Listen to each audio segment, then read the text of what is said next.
Ma sœur m'a trompé avec mon fiancé le jour de mes fiançailles, et ma famille a pris son parti. Je les ai complètement rayés de ma vie.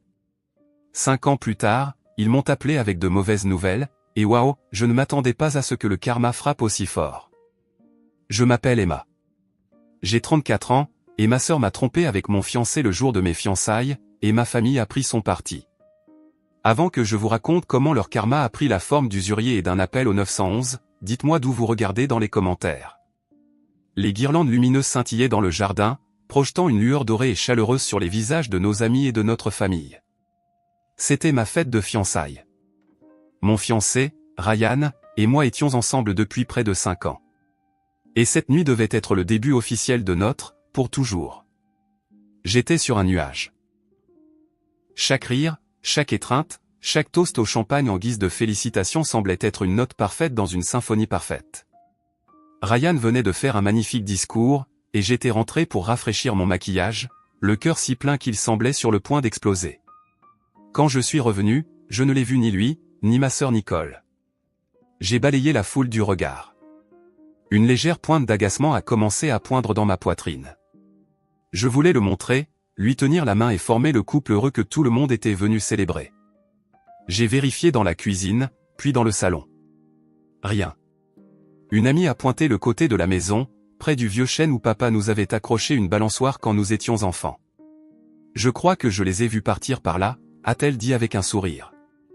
J'ai contourné la maison, le joyeux brouhaha de la fête s'estompant derrière moi. Et c'est là que je les ai vus. Ils étaient dans l'ombre, mais leur silhouette ne laissait aucune place au doute. Nicole, ma sœur cadette de 2 ans, avait les mains enlacées autour du cou de Ryan. Et Ryan, mon Ryan, l'embrassait. Ce n'était pas un simple baiser amical. C'était un baiser profond, passionné, désespéré. Un baiser qui racontait une histoire dont j'ignorais l'existence. Le monde est devenu silencieux. L'air a quitté mes poumons dans un hoquet douloureux. J'avais l'impression de regarder un film, ce n'était pas possible que ce soit ma vie.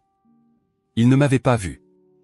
J'ai reculé, les jambes tremblantes, une main plaquée sur ma bouche pour étouffer un sanglot. J'ai tourné les talons et j'ai fui. Je n'ai pas traversé la fête. J'ai titubé par le portail arrière, dans la rue, mes boucles d'oreilles en perles rebondissant, ma jolie robe de fiançailles me semblant être le costume d'une idiote. Je ne me suis pas arrêté avant d'atteindre le hall stérile et impersonnel d'un hôtel à quelques kilomètres de là. J'ai payé une chambre avec une carte de crédit, mes mains tremblaient si fort que je pouvais à peine signer mon nom. Une fois à l'intérieur, je me suis effondré sur le lit, la réalité si soigneusement construite de ma vie brisée en 1 million de morceaux. Et puis mon téléphone, que j'avais agrippé comme une bouée de sauvetage, s'est mis à vibrer. Un texto de Ryan. Puis un de Nicole. Puis un autre de Ryan. Mon pouce a survolé l'écran. Est-ce que je voulais savoir? Avais-je le choix? J'ai appelé ma meilleure amie, Sarah. Sa voix, d'habitude si pétillante, était tendue d'inquiétude quand elle a répondu à la première sonnerie. Emma, qu'est-ce qui ne va pas? Où es-tu passé? Les larmes que je n'avais même pas réalisé retenir ont commencé à couler sur mon visage. Je ne pouvais pas former de mots, seulement des sanglots rauques et étouffés. Parle-moi. Ça va? Tu es blessé? Je les ai vus, ai-je finalement murmuré, les mots m'écorchant la gorge. Sarah. J'ai vu Ryan et Nicole. Ils s'embrassaient. Il y a eu une vive inspiration à l'autre bout du fil. Un silence, puis un juron bas et furieux. Ce fils de... Il m'envoie des textos, ai-je pleuré. Je ne sais pas quoi faire. Je n'arrive pas à les lire. D'accord, a-t-elle dit, sa voix passant au ton calme et autoritaire qu'elle utilisait en cas d'urgence. D'accord, écoute-moi. Lis-les. Tu dois tout savoir. Lis-les-moi à voix haute. Je suis là avec toi. Sa force m'a donné un soupçon de courage. J'ai d'abord ouvert le message de Ryan. Ma voix n'était qu'un murmure monotone tandis que je lisais à voix haute. Emma, je suis tellement désolé que tu aies dû voir ça. Ça dure depuis un moment. Je t'ai demandé en mariage seulement dans l'espoir d'oublier mes sentiments pour Nicole, mais je n'y arrive pas. Tu n'étais qu'une distraction temporaire. Une distraction temporaire. 5 ans de ma vie, nos rêves partagés, notre avenir, une distraction. Une vague de nausées m'a submergé. Au téléphone, Sarah déversait un flot d'injures visant Ryan qui aurait fait rougir un marin. Puis j'ai ouvert celui de Nicole. Je sais que tu es contrarié, mais tu dois comprendre. Ryan et moi sommes faits pour être ensemble. C'est le destin. Nous ne pouvions plus lutter contre ça. Le destin. Elle appelait la trahison de sa propre sœur le destin. Il n'y avait aucune excuse, aucun remords, seulement une justification égoïste et romancée pour m'avoir poignardé en plein cœur. C'est toi qui es égoïste, a dit Nicole, sa voix empreinte de ce ton blessé familier qu'elle utilisait quand elle n'obtenait pas ce soudain, un souvenir, vif et douloureux, mais revenu en mémoire. J'avais 16 ans et je me préparais pour mon bal de fin d'année. Ma grand-mère m'avait donné son magnifique et délicat médaillon en argent à porter. C'était mon bien le plus précieux.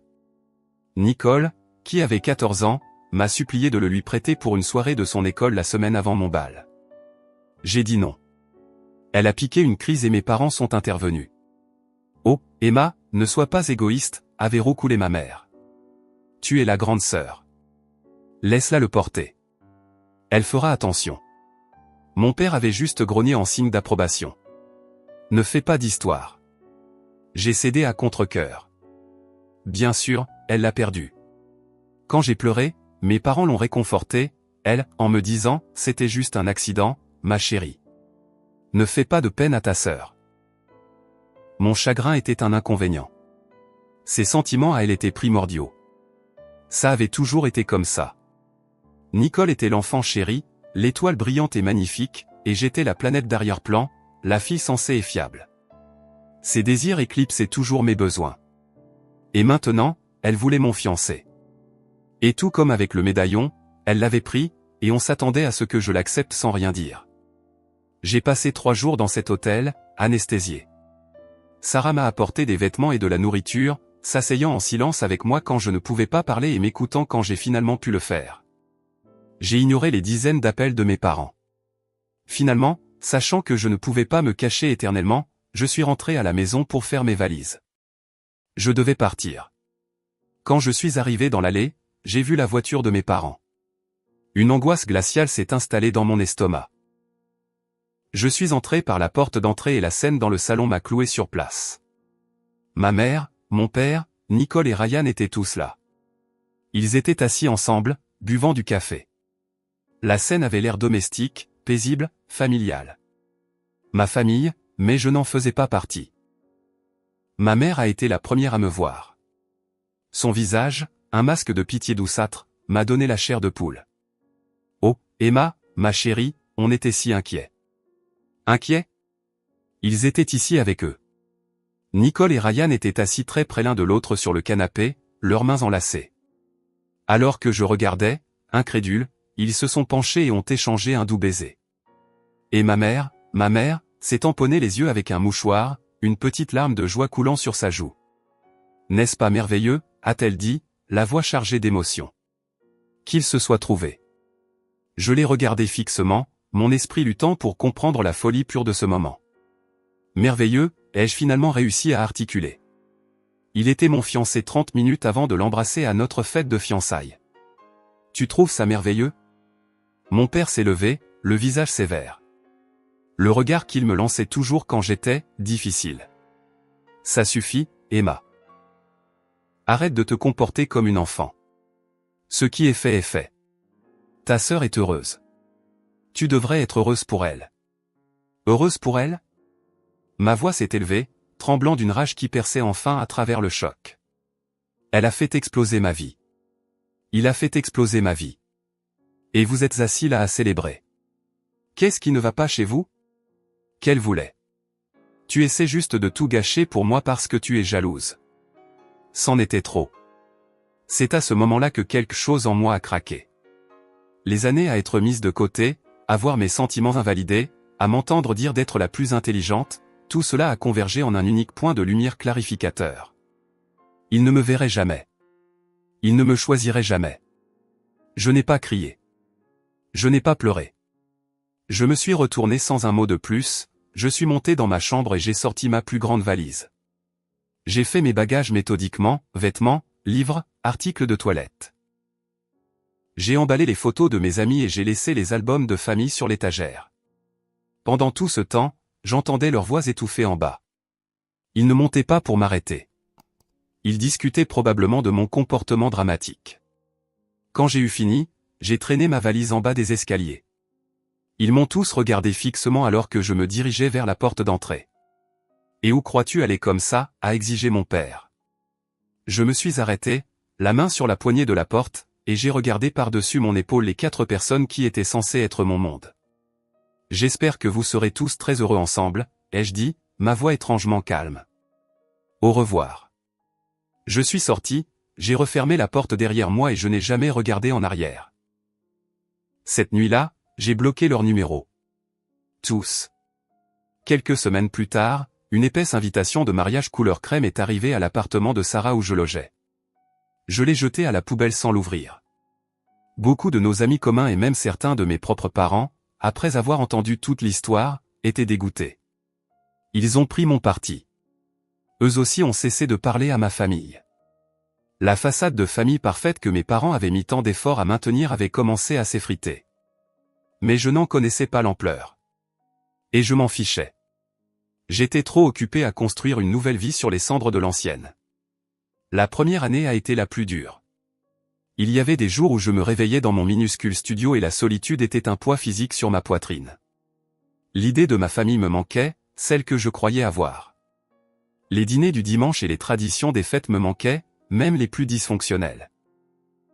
J'ai déversé tout ce chagrin et cette colère dans mon travail. J'étais assistante marketing junior dans une petite entreprise, et j'ai décidé que je n'allais pas seulement être bonne dans mon travail, j'allais être la meilleure. Je restais tard. J'acceptais les projets que personne d'autre ne voulait. J'ai appris, j'ai grandi, et j'ai commencé à gravir les échelons. En 2 ans, j'ai obtenu une promotion importante. Le nouveau salaire m'a permis de quitter le minuscule studio pour un magnifique appartement d'une chambre dans un immeuble moderne et sécurisé du centre-ville. C'était mon sanctuaire. Pour la première fois, je me sentais en sécurité. J'ai commencé à me faire de nouveaux amis, à découvrir de nouveaux passe-temps. Je construisais une vie qui m'appartenait entièrement, selon mes propres termes, libéré de l'ombre des attentes de ma famille et des besoins sans fin de Nicole. 5 ans ont passé. 5 ans de silence, 5 ans de paix. J'avais 34 ans, j'étais directrice marketing senior dans une plus grande entreprise, confiante et heureuse. La douleur de la trahison s'était estompée, passant d'une plaie vive et ouverte à une fine cicatrice argentée. Le rappel d'une bataille que j'avais menée et gagnée. Je ne pensais presque plus à eux. C'étaient des fantômes d'une autre vie. Puis, un mardi soir, mon téléphone a sonné. C'était un numéro inconnu. J'ai failli l'ignorer, mais quelque chose m'a poussé à répondre. « Allô, Emma ?» La voix était hésitante, fragile. Il m'a fallu une seconde pour la reconnaître. C'était ma mère. Mon sang s'est glacé. 5 ans de silence et maintenant ça. « Qu'est-ce que tu veux ?» ai-je demandé, la voix neutre. « Oh, Emma, Dieu merci. J'ai besoin de ton aide. » C'est Nicole. Bien sûr que c'était elle. Tout a toujours tourné autour de Nicole. « Je dois y aller, » dis-je, prête à raccrocher. « Non, s'il te plaît. » Sa voix s'est brisée de désespoir. « S'il te plaît, écoute-moi. Ils ont de gros problèmes. » Elle m'a raconté l'histoire d'une traite, frénétique et décousue. Après leur mariage, Ryan et Nicole avaient utilisé l'argent reçu en cadeau de mariage pour lancer une entreprise de conseil. Elle avait fait une faillite catastrophique. Ils avaient contracté des prêts personnels, maximisé leur carte de crédit, puis, dans un dernier acte de stupidité, avaient emprunté de l'argent à des usuriers. Maintenant, ils avaient 90 000 $ de dettes. Et les gens à qui ils devaient de l'argent n'étaient pas du genre indulgent. Ils les menaçaient. Tout le monde a contribué autant qu'il le pouvait, sanglota ma mère. Ton père et moi avons vidé nos économies. On a même pioché dans le fonds d'études qu'on avait mis de côté pour tes futurs enfants. On pensait, on espérait. Pourrais-tu aider? On a juste besoin que ces hommes leur lâchent la grappe. Je me tenais au milieu de mon magnifique et paisible salon, les lumières de la ville scintillant à l'extérieur de ma fenêtre, et j'ai failli rire. L'audace, le culot pur et simple. Après 5 ans de silence, la première fois qu'ils me contactent, c'est pour me demander, à moi, la fille qu'ils ont rejetée, de renflouer l'enfant chéri qui avait ruiné ma vie. Non, ai-je dit. Le mot était calme, mais solide comme de l'acier. Quoi, a-t-elle murmuré, comme si elle n'avait pas bien entendu. Non, ai-je répété, plus fort cette fois. La réponse est non. Nicole et Ryan ont fait leur choix il y a longtemps. Ils peuvent en assumer les conséquences. Mais c'est la famille, a-t-elle pleuré. Comment peux-tu être si cruel? C'est une question de vengeance, n'est-ce pas? Non, ce n'est pas une question de vengeance, dis-je, ma voix dangereusement calme. C'est une question de limite. Je ne vais pas m'immoler par le feu pour les garder au chaud. Ils ont perdu le droit de me demander quoi que ce soit il y a 5 ans, à ma fête de fiançailles. Au revoir. J'ai raccroché et j'ai immédiatement bloqué le numéro. Mes mains tremblaient, mais pas de peur. C'était l'adrénaline d'avoir enfin, définitivement, fermé cette porte. Je pensais que c'était la fin de l'histoire. J'avais tellement tort.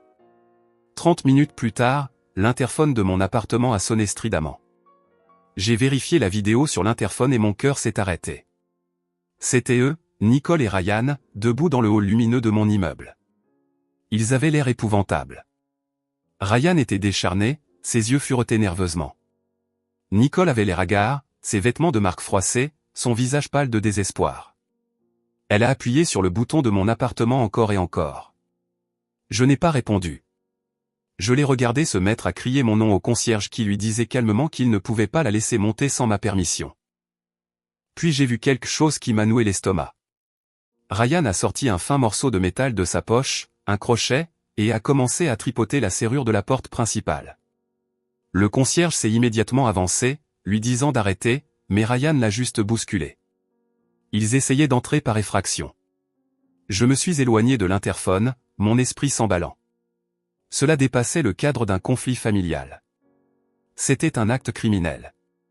J'ai attrapé mon téléphone, mais avant que je puisse composer le 911, des coups frénétiques ont retenti à la porte de mon appartement. Ils avaient dû passer la réception et prendre l'ascenseur.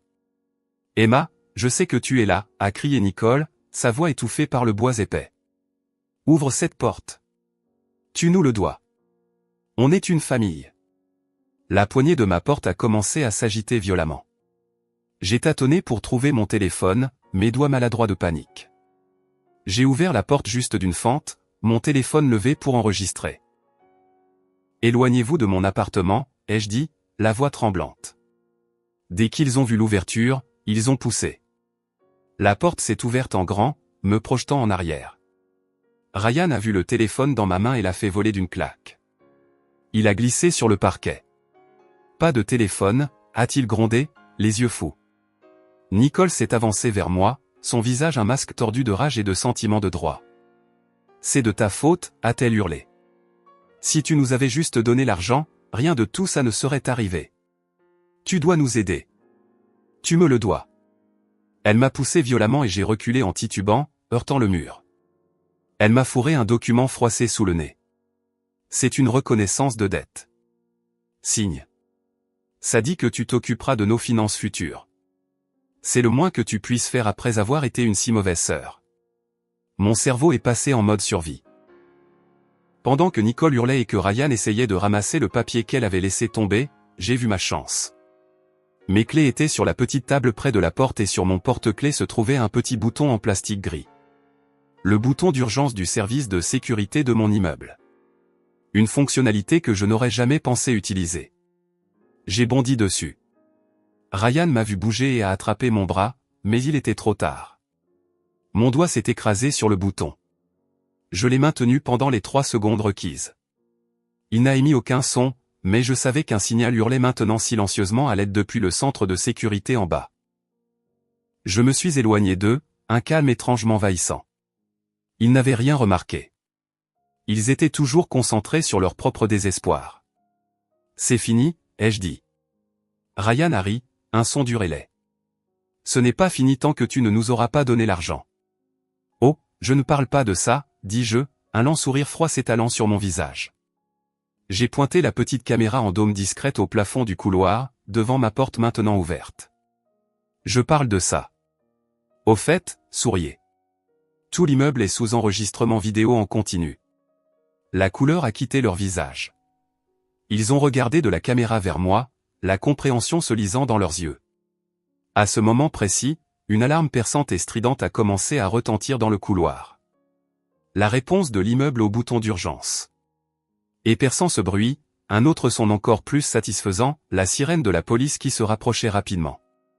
La police est arrivée en moins de 2 minutes. 2 officiers en uniforme sont sortis de l'ascenseur, leurs expressions très professionnelles. Le concierge était avec eux, pointant un doigt tremblant vers mon appartement. Ils ont évalué la scène en un instant, moi, échevelé contre le mur, le téléphone par terre, Nicole et Ryan, figés comme des animaux pris dans les phares. Nicole s'est immédiatement mise à pleurer. Agent, Dieu merci. Ma sœur, elle est folle. Elle essaie de nous faire expulser. L'officier l'a ignorée et m'a regardé. Madame, ça va? J'ai hoché la tête, retrouvant ma voix. Ils sont entrés de force dans mon appartement. Ils m'ont agressé. C'est un mensonge, a fanfaronné Ryan. C'est une affaire de famille. C'est un litige d'héritage, un malentendu. L'officier principal n'a pas mordu à l'hameçon. Monsieur, votre affaire de famille vous a amené à tenter de contourner la sécurité de l'immeuble et à bousculer un membre de mon personnel, a objecté le concierge. Nous avons tout en vidéo. C'était le dernier clou dans leur cercueil. Le combat les a quittés. Alors que les officiers leur passaient les menottes et leur lisaient leurs droits, Nicole n'arrêtait pas de me regarder, les yeux suppliants. Emma, s'il te plaît, dis-leur d'arrêter. Tu ne peux pas me faire ça. Je suis ta sœur. Je l'ai juste regardée, cette femme qui avait volé mon fiancé, célébrer ma douleur, puis essayer de me rejeter la faute de ses propres échecs catastrophiques. Et je n'ai rien ressenti. Juste un vide immense et silencieux là où mon amour pour elle se trouvait autrefois. Je les ai regardés être conduits dans l'ascenseur et, pour la première fois en 5 ans, je me suis senti vraiment, complètement libre. Une semaine plus tard, ma sonnette a retenti. Cette fois, sur l'écran vidéo, j'ai vu mes parents. Ils avaient l'air vaincus, plus âgés. Je les ai laissés entrer. Ils se tenaient maladroitement dans mon entrée, regardant la vie que j'avais construite sans eux. Mon père, un homme que je n'avais jamais vu pleurer, avait les larmes aux yeux. Nous avons eu tort, Emma, a-t-il dit, la voix pâteuse. Nous avons eu tellement tort. Après l'arrestation, le téléphone a commencé à sonner, a ajouté ma mère, d'une voix monotone. Ta tante Carole, de vieux amis, ils avaient entendu ce qui s'était passé. Ils avaient honte de nous. Ils ont dit que nous t'avions laissé tomber. Et ils avaient raison. Nous avons vu ce que tout le monde voyait depuis le début. Nous sommes tellement désolés. Ils l'avaient enfin vu. Non pas parce qu'ils avaient eu une révélation morale, mais parce que leur image publique, la chose qu'ils appréciaient par-dessus tout, avait été brisée. Leurs excuses n'étaient pas pour moi. C'était pour eux.